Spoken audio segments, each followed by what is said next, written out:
Clinical finding दीजिएगा। रूह के ऊपर मैं पॉलिटिकल फाइंडिंग तो दूं, मैं जरा ये अपनी स्लाइड ही मुकम्मल कर तो बड़ी बात है।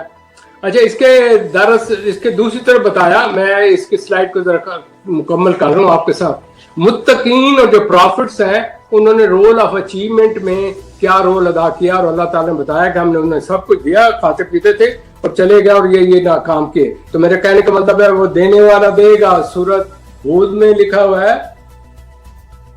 6 में, हर जो जानवर है उसको मैंने वो देना, रिस्क देना है, वो उठाए फिर नहीं रहा है। मुसलमानों सुनो, जो भी आए हो उसने देना है, लेकिन उसने आपकी जेब में नहीं डालना। कह रहा है कि मेरे आपके इर्द गिर्द इतनी मैंने अपने चीजें फैला दी, उनको तलाश करो, खाओ पियो, मुझे याद करो। आ रही समझ? मैं थोड़ा सा और लूं। और इसके बाद फिर ये कहा कि इनके लिए रिडायरेक्शन के लिए उन्होंने इन लोगों को गाइड करने के लिए, गाइडेंस के लिए कई तरीकेकार बताए और कांस्टेंट उसके बताया कि इंसान तुम कांस्टेंट अंडर टेस्टिंग हो। The day you have come the day you will die. वो क्या है? वो रूह की बात मैं आप करूं, वो जो आपने कहा रूह में क्या है, आपकी नीड्स हैं इंस्टिंक्टिव नीड्स, वो जानवर में भी होती है। आपको हमने अशरफुल मखलूकात बनाया, आपको अकल दी, ठीक है, आपको ईगो दिया, आपको ज़मीर दिया।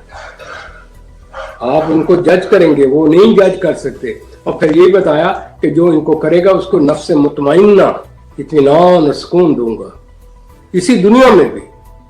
थोड़ा खाओ, हलाल का खाओ, अल्हम्दुलिल्लाह, नहीं दिया तो अल्हम्दुलिल्लाह। बाज का ये ज़हन में रख दें, रब्बुल इज़्ज़त कहते हैं मैं नहीं देता, उस इंसान की बेटी होती है। फिर फरमाया कि मैं अपने बंदों को टेस्ट करता हूं, अगर उनको टेस्ट ना करूं तो ये दरिंदे बन जाएंगे। समझा करें, हर चीज की पीछे एक पंतक है। दिस दुनिया is not created for fun and play. ये रुका कि नहीं, मैंने एक हिकमत के तहत इसको पैदा किया।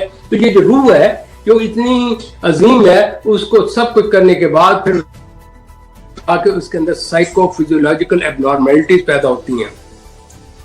जब वो रास्ता छोड़ देता है, अपने रास्ते अख्तियार करता है, अपने पैमाने अपना अल्लाह बनाता है, उसने उसको मैं एक लफ्ज में कहूंगा एक्सट्रीमिटी।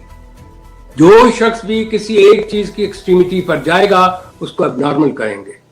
देखें ये लाइन है, ऊपर एक्सट्रीम गया एबनॉर्मल, नीचे आया एबनॉर्मल। तो मेरे अर्ज करने का मतलब है ये रूह जो है ये आपके बस में है, आप इसको कंट्रोल में रखें। इससे पहले कि भटकना चाहे उस जगह से एक तरफ हो जाए। और फरमाया कि जो नमाज है और सब्र, इसका 2 कीज हैं जिससे इसका डाउन किया जा सकता है। सब्र, आपने देखा होगा जो गरीब आदमी होते हैं उनमें सब्र होता है, जिसमें ज्यादा हो बेसब्रे होते हैं। रोजा क्यों रखवाया जाता है? सब्र। नमाज क्यों पढ़ाई जाती है? There authority and you are going to have accountability. तो ये रूह जो है उसके तरीकेकार, उसका सिलसिला अल्लाह ताला ने बता दिया। और जो इससे निकल जाएगा तो उसका इन वर्ड मैं कह सकता हूं discipline is abnormal. आखिरी वर्ड अल्लाह ताला ने डिसिप्लिन दिया। डिसिप्लिन ये पैमाना है, ये इसी के अंदर आओ, हदूद है। When you cut off the हदूद और वो आप अपने को आप भूख लगते फिरौन बन जाओ। Understanding me? तो ये हमारे यहाँ हर एक फिरौन बना बैठा है अपने अपने दौर में, अपने अपने हिसाब में। तो please one must know there is a limitation. और एक्सट्रीमिटी करूंगा तो मुंह के बल गिरूंगा, क्योंकि जब आप पीक पर जाओगे ना कि मैं ये भी करूंगा तो फिर फिरौन की तरह नीचे आके गिरेंगे। तो मेरे अर्ज करने का मतलब ये है कि मैं कोई इसमें लेक्चर या वो हमारे जो है मारीन नफ्सा जी आपने तो ये कहा तो वो जी ये कहा तो वो, भाई I am telling with logic and logic. मौलवी साहब नहीं लॉजिक इस्तेमाल करते, मेरा गुनाह नहीं है। वो बताते हैं, अगर वो लॉजिक के साथ बताएं और इस कल्चर के साथ बताएं तो आने वाले बच्चों को लॉजिक दें। यहाँ तो लॉजिक है नहीं, आपने वो करना है, वो तकरीरें करनी है और उसके उलट काम करना है। इसे कहते हैं मुनाफकत। सो फ्रॉम डे 1 वो जो आपने कहा ना बच्चा ये था, बच्चा तो कंफ्यूज्ड है, बच्चा तो हेल्पलेस है। देयरफॉर ये मुस्लिम उम्मा जो है ये जब इस चक्रों में पड़ गई तो वो पैसिविटी का शिकार है। पैसिविटी समझते हैं ना, पैसिव हो गया है, एक्टिव की तरफ हो गया, दुनियावी लालच की तरफ। लेकिन ये नहीं कोई समझता जोश जुनून और इकट्ठा करने में, होल्डिंग में, यार रह तो इधर ही जाना है। असल में पता क्या है, उसके पीछे एक नफसियाती रीजन है, उनके अंदर इनसिक्योरिटी है, वो खोखले हैं, उनका ट्रस्ट और खुदा नहीं है, जिसने पैदा की रोजी तो उसने देनी नहीं। वो कहते मैं ही खुदा हूं, मैं ही सब कुछ हूं। तो मेरे दोस्त, ये तमाम मेंटल डिजीजेस कहलाई जाती हैं। ये कोई ये नहीं है कि किसी किस्म की इन चीज़ों पर हम काम करें। तो ये नफ्स अमारा जो है, नफ्स मुतमइन्ना और नफ्स लवामा, इनमें अगर बैलेंस रखेंगे, इधर भी सुकून होगा, उधर भी होगा। तो ये जो हम प्लूटेड हमारी रूह हो गई है, उसकी रीजन पता क्या है कि अल्लाह ताला ने इसको दे दी फ्रीडम ऑफ चॉइस, भाई तुम फैसला खुद करो अपने अमाल का। ये उसका गलत इस्तेमाल है कि हम मेंटली सिक हुए बैठे हैं और पावर और पोजेशन के लिए हम कहीं के कहीं पहुंच चले गए। वो जो पर्पस था जिसके लिए इंसान को पैदा किया था, वो क्यों उस पर्पस से हट गया। इसमें सूरह आराफात में चले गए, 7 से लेकर 43 में पूरी उसकी जिस्ट है और समरी है। तो मेरे ख्याल में मेरे आपके उस सवाल का जवाब आपको मिल गया होगा। तो इस चीज को मद्देनजर रखते अब आप देखें कि आपको टाइम क्या है, क्योंकि असल नुकता अब शुरू होना है कि इसके पीछे टाइम तो ओवर हो चुका है, लेकिन आप 4 मिनट मजीद दे सकते हैं। देखें चंद मिनट उसमें फिर देख लीजिएगा, क्योंकि मैं इसको चाहता हूं कि हम आगे की तरफ चलें। अब ये जो अब वो मामला हुआ है, वो जरा आप भी अपनी आंखें खोल कर और हाथ में कलम लेकर और मेरी बात को सुने नहीं, उसके पीछे जो नुकात बताऊंगा उसके ऊपर अमल करें और लिख लें, आपको काम आएंगे। ये मेरा रिसर्च है, अल्लाह ताला से कबूल करे। There is a constant fight between id, ego and super ego. मैं इनकी जबान में बात करूं, साइकोलॉजी। दिन वो पैदा हुआ है बच्चा, इड, ईगो, सुपर ईगो की लड़ाई अंदर हो रही है, आता है दुनिया में, रोता पिटता है। वो पिछले प्रोग्राम देखे ना, जो 2-4 आपको स्टार्ट में दिए हुए हैं कि बच्चे की क्या डेवलपमेंट। मैं अब सारा तो नहीं वो लेक्चर दे सकता, मैं उसको कर रहा हूं। अब यही इसमें लफ्ज आया कबदा। कबदा मीन बेचैन। इंसान की रूह है बाई बर्थ बेचैन है, मरते दम तक बेचैन रहेगी। हाँ, अगर वो उन असूलों को अपना दे और अपने अंदर सेल्फ इवेल्युएशन रखे तो सुकून में होती चली जाएगी। चीजें लिखें, ये किताबों में से नहीं मिलेंगी, मेरी अपनी रिसर्च है। तो ये क्या है, इसके कबदा बेचैन है। मैं इसको कहता हूं, ये जिस तरह होता है ना सीमाब, मुस्तरिब, इस तरीके से रहती है हर वक्त किसी न किसी चक्कर में। मुतमईन नहीं होनी। मुतमईन उस वक्त होती है जब वो जो उनको प्रिंसिपल अल्लाह ताला ने दिया वहां इस्तेमाल होती है और सेल्फ रिवलेशन करके अल्हम्दुलिल्लाह पढ़ती है, सर नीचे करते हैं, तो सुकून आता है। जिसने दिया है उसका भी शुक्र करो और जो लिया है उसको मजा लो। Live with the moment and enjoy the moment. मैं अगले जो प्रोग्राम है ना वो मेंटल हेल्थ का देखेंगे कब होता है या नहीं, वो अच्छी खासी सीधी पूरा कुरान शरीफ की ज़हनी सेहत अल्लाह ताला क्या क्या बताया। अब इसके बाद यह कि इसमें प्राइम एज, पावर, हेल्थ और वेल्थ से इंसान एरोगेंट हो जाता है। जरा गौर कीजिए, प्राइम एज, जवानी मस्तानी, किसी से काबू नहीं, तो ठीक है कि नहीं। तो फिर पावर ने अंधा कर दिया, मैं हम ये कर सकते हैं, मैं यूं हूं, मैं यूं हूं। ओ पाजी, कितने दिन मैं होगी, जिसे मैं निकल जाते हैं, उठा के फेंक आते हैं, तो पीछे कोई जानता ही नहीं। वो कहता है ऐसे कहीं मैं आई हूं, कहीं मैं चली गई। फिर उसका हेल्थ, जो बीमार होता है, अल्लाह माफ कर, अल्लाह मैंने सारी रात को उठकर तो तैतन भी पड़ता है, ये करता है। और जो सेहतमंद होता है बड़ा चौड़ा होकर, और महल्ले की कुड़ी 2 और 4 देखियां, और यार बड़ी अच्छी लगती है, और मामा फलाने टीमने मिल के साइन कर, ये तमाम कर हेल्थ के हैं। फिर वेल्थ और बताया तो यार मैं मेहनत करके पेट पालूं, और वेल्थ जिनके पास है ऑटोमेटिकली वो कमीशन आ रहे हैं, करप्शन का माल आ रहा है, उनके अंडरग्राउंड माफिया ग्रुप चल रहे हैं, वो कहते हैं वेल्थ ही वेल्थ। तो इसको कहते हैं एरोगेंट, शैतान, एरोगेंट। और समझ लो मैं हर एक चीज का इलाज और साथ साथ बता रहा हूं। फिर कहते हैं कि सिविलाइज्ड रैशनल बीइंग जो होता है, ये turned into a wild animal. America जी हम बड़े मॉडर्न है, सिविलाइज्ड है, जिसने भट्ठा गुल करके रख दिया अफगानिस्तान का।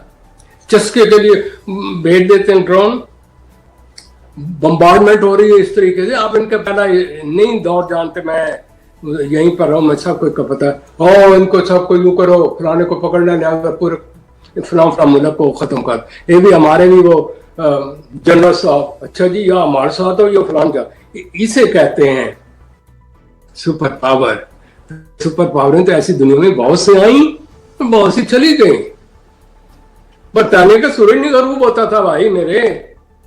तो ये इन चीजों के चक्कर में कोई जो इंसान है, फितरा है, उसने मर जाना है, उसकी लिमिटेशन। मैं बता रहा हूं पिछले प्रोग्रामों में, ना किसी भूल में रहे, ना अपने दिमाग को सुझा लें कि मैं कुछ ही नहीं।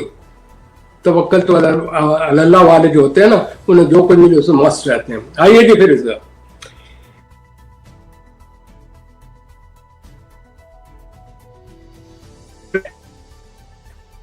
दुनिया में वो पता क्या हो रहा है, उसकी वजह से तमाम सोशल निजाम दरहम बरहम हो गया है, जंगे हैं, किसी जगह सुकून नहीं है। यानी कि खुद ही पैसे दे के पहले लड़ाते हैं, मरवाते हैं, और फिर उनको सुलह करा के फिर उनके ऊपर हावी हो जाते हैं। This is called super power. मुसलमानों में भी है जिनके पास ज्यादा दौलत है, like they have more petrol, this and that. उसके फिर यह है कि दे आर लुकिंग फॉर, अब ये नफ्सियात का नुक्ता है, they are looking for the immediate gratification of needs. ये क्लिनिकल चीजें हैं। आपने मारीन नफ्सात को कहे ना, वही ढूंढे और लोगों को बताएं। इंसान की फितरत का यार मैंने जल्दी मिले, मैं आंखें यूं करूं मेरे सामने आ जाए। लिहाजा वो ये नहीं देखता कि लॉन्ग रिवॉर्ड कहां पर मिलना, कहते इमीडिएट मिले। इस दुनिया में मिला तो अल्लाह तू बहुत अच्छा है, तो अल्लाह मैंने कहा मैं तो उधर दूंगा, और यार कौन जीता है तेरे जुल्फ के सर होने तक।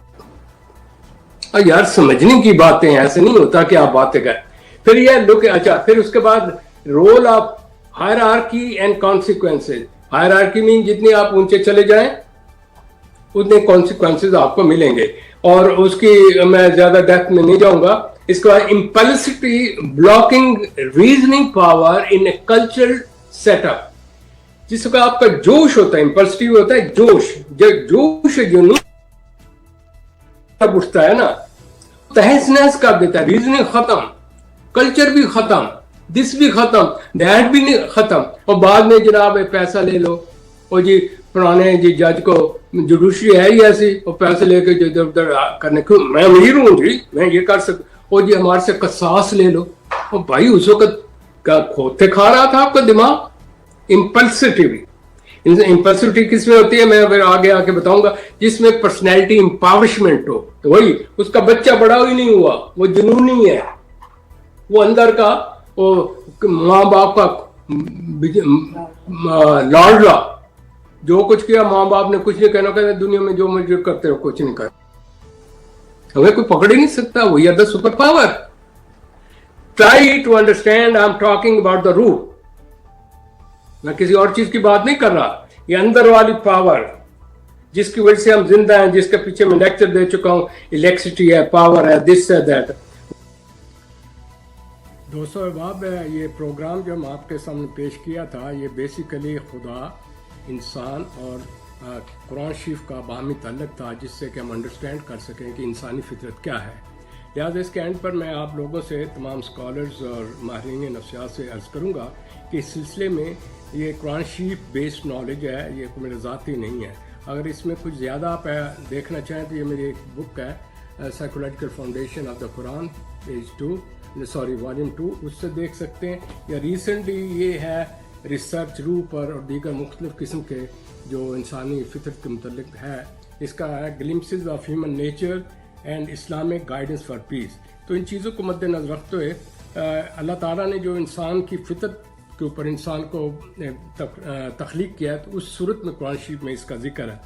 तो मेरा सबसे पहले तो ये है कि खुदा के मुतल्लिक ये जो इल्म है, ये नफ्सियाती मुहर्रकात पर है, मेरी कोई ज़ाती नहीं। और अगर इस सिलसिले में कुछ आप पूछना चाहें तो मुझे आप ईमेल करके मज़ीद सवाल कर सकते हैं, क्योंकि टॉपिक बहुत वसी है, सारी उम्र लगे रहें तो नहीं ख़त्म हो सकता।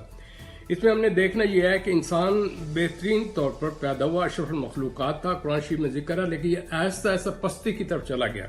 पस्ती की तरफ इसलिए चला गया कि इसके अंदर नफ्स मारा, नफ्स लवामा और नफ्स मुतमइन्ना है। तो आपका जो नफ्स امارہ ہے وہ جو ٹیمپٹیشن ہے حضرت آدم علیہ السلام کی، اس کی وجہ سے یہ اس طرف چلا جاتا ہے، نفسانی خواہشات، جبلی خواہشات، اور وہ فطرت سے وہ اپنی جو ہے نا اشرف المخلوقات سے دور چلا جاتا ہے. اسی طرح انسان جو ہے وہ چلا گیا. لہذا اس علم کو مد نظر رکھتے ہوئے میں آپ سے یہ کہوں گا کہ انسان وقت کے ساتھ ساتھ تبدیل ہوتا چلا گیا، کیونکہ جو انسان میٹیریلزم کی طرف چلا گیا تو وہ ایسا وہ اپنی جو فطرت تھی اور اس کے جو کیفیات تھیں اس سے دور چلا گیا، کیونکہ اس کی سوچ محدود ہے، اس کی سینس آرگن محدود ہے، اس کا علم محدود ہے، یہ خود محدود ہے. It is not like God کہ ڈیتھ ہونی ہے. تو لہٰذا اس صورت میں یہ آپ سے کروں گا کہ میں نے یہ آیات اس میں چارٹ میں دکھا دی ہیں کہ انسان کیا محدود ہے، کیونکہ میں ہر ایک اس علم کو، فطرت کو میں لے کر پیش کرنا چاہتا ہوں کہ اللہ تعالیٰ کیا کہتے ہیں. اس کا یہ ہے کہ فطرت انسانی میں آدم کیونکہ کمزور ہے تو لہٰذا وہ جب اپنی اس کمزوری میں چلا جاتا ہے تو بجائے وہ مثبت اور اس میں اشرف المخلوقات کی کیفیت پیدا کرنے کے، اس کے اندر اڈ امپلسز وہ اتنے بڑھ جاتے ہیں کہ جانور کی طرف ہو جاتا ہے. As a result of it, جو میں اس کا کنکلوژن آپ کو بتا رہا ہوں، انسان خود غرض ہو جاتا ہے، دوغلا ہو جانا، اور امارت کی دوڑ میں اتنا چلا جاتا ہے کہ وہ اپنے رشتوں کو بھی بھول جاتا ہے. لہٰذا اس کا اگر بہترین انالیسس کرنا ہو تو آپ اپنے ارد گرد دیکھیں، آپ کے رشتے کہاں گئے، آپ کا خلوص کہاں گیا. ہر ایک نفس و نفس کی دوڑ میں چلا جا رہا ہے. اور یہ دنیا جو ہے دراصل اللہ تعالیٰ نے قرآن میں کہا کہ یہ فالس پرسپشن ہے، آپ ایک الومینری ورڈ یا سراب کے پیچھے دوڑ رہے ہیں. لہٰذا وہ جوش جنون میں آ کر انسان اس کی ریئلٹی کو نہیں سمجھتا، اور اس کی جو سوچ ہوتی ہے وہ محدود ہو کر رہ جاتی ہے، اور نفسیات کے اس کی جو ہے خصوصیات جو اولین تھیں وہ ختم ہوئی. لہٰذا اس چیز کو مد نظر رکھتے ہوئے انسانیت، کردار، ڈسپلن، سوشل ویلیوز جس کی وجہ سے وہ ممتاز تھا، وہ معاشرے میں آہستہ آہستہ ختم ہوتے چلے جا رہے ہیں. لہذا ذاتی مفادات، شہرت حاصل کرنے کے لیے ہر چیز انسان کر رہا ہے، جرائم بڑھتے چلے جا رہے ہیں، اور اس کو کوئی کنٹرول اس لیے نہیں کر رہا کہ سب نفس و نفسی میں اس میں مبتلا ہو جاتے ہیں. بات کسی سے آپ اپنے ارد گرد دیکھیں تو آپ کو محسوس ہوگا کہ آپ کا لا، آپ کی جوڈیشری، آپ کا تمام سسٹم وہ تمام کرپٹ ہو گیا، کیونکہ روح جو ہے it self have been corrupted. تو اس کرپشن کی وجہ سے وہ ہر چیز کو کرپٹ کرتی چلی جا رہی ہے. تو جو بڑے لوگ ہیں وہ اپنے امارت کی وجہ سے نیچے لوگوں کو رشوت ان چیزوں میں ڈال کر وہ بھی کرپٹ ہوتے چلے جاتے ہیں. لہذا ان کو کمال کرتے ہوئے دنیا کی دوڑ میں اتنے چلے جاتے ہیں کہ ان کو انجام کی فکر ہی نہیں. لہذا اس صورت میں نے آپ کے سامنے یہ صورت رکھی ہے جس میں کہ اللہ تعالیٰ نے کہا ہے کہ اے انسان تو اس کے پیچھے اتنا چلا جا رہا ہے اور اینڈ ریزلٹ تمہارا کیا ہوگا تو اس کو آپ پڑھ لیجئے گا. ہاں، اس کے ساتھ یہ ہے کہ وہ لوگ جو ان پاور ہیں وہ اپنی چالوں سے دوسروں کو بیوقوف بناتے ہیں، اور اس امارت، قانون، ظلم اور بےانصافی کی وجہ سے تمام معاشرہ ڈسٹربڈ ہو رہا ہے. بگ پاور جو ہیں وہ بھی اسی میں مبتلا ہیں، غریب اس میں مبتلا ہے. تو لہٰذا as a result of it یہ تمام ڈپینڈ کرتا ہے کہ آپ کا کلچر کیا ہے، آپ کی چیزیں کیا ہے. مجھے اس وقت یاد آ گیا کہ ہمارے وقت میں 8th کلاس کی بات کر رہا ہوں، جس کو کلچر تھا، لوگ ایک قدر کرتے، کسی کا جنازہ آتا تھا لوگ کھڑے ہو جاتے تھے، ساتھ جاتے تھے، اور آخری وقت اس کا چہرہ دیکھتے تھے کہ یہ اللہ سے کوئی پیارا ہو گیا ہے، سب کچھ پیچھے چھوڑ کے چلا گیا، سب ہر چیز، اور اس کو دفنا رہے ہیں. اور اس وقت کا کلچر، فلمیں، شاعری اور جتنا بھی کلچرل پروڈکشن تھی اس میں انسانیت پر زور تھا، انسانی جو ہیں اقدار اس پر زور تھا. تو مجھے اس وقت ایک چیز یاد آ رہی ہے، میں آخری لمحے پر آپ سے شیئر کر رہا ہوں. ان دنوں یہ فلمی گانے بھی یا فلمی جو شاعر ہوتے تھے ان کا بڑا عجیب قسم کی ہوتی تھیں پکچرز جس سے لوگ سبق حاصل. تو اس میں جو میں نے اس وقت ایک سنا تو یہ آخرت کے متعلق انسان کا اینڈ رزلٹ کیا ہے، آپ بھی اس کو سنیے گا آنکھیں بند کر کے، اور یہ دیکھیے گا آپ کتنے دن یہاں پر رہیں گے، کسی وقت چلے جانا ہے، ٹائم کوئی مقرر نہیں ہے، اور اس کے باوجود آپ شراب کی طرح اس پیسے کے پیچھے جل رہے ہیں جو کہ یہیں کہیں رہ جائے. इन अल्फाज के साथ हम अगले प्रोग्राम में आपसे बातचीत करेंगे, और इसको ज़रूर इससे लुत्फ़ अंदोज़ ना होने की बजाय उसको अपने अंदर उसकी जो फीलिंग है वो डेवलप करके अपने सोए ज़मीर को जाहिर करने की कोशिश करें। Thank you very much.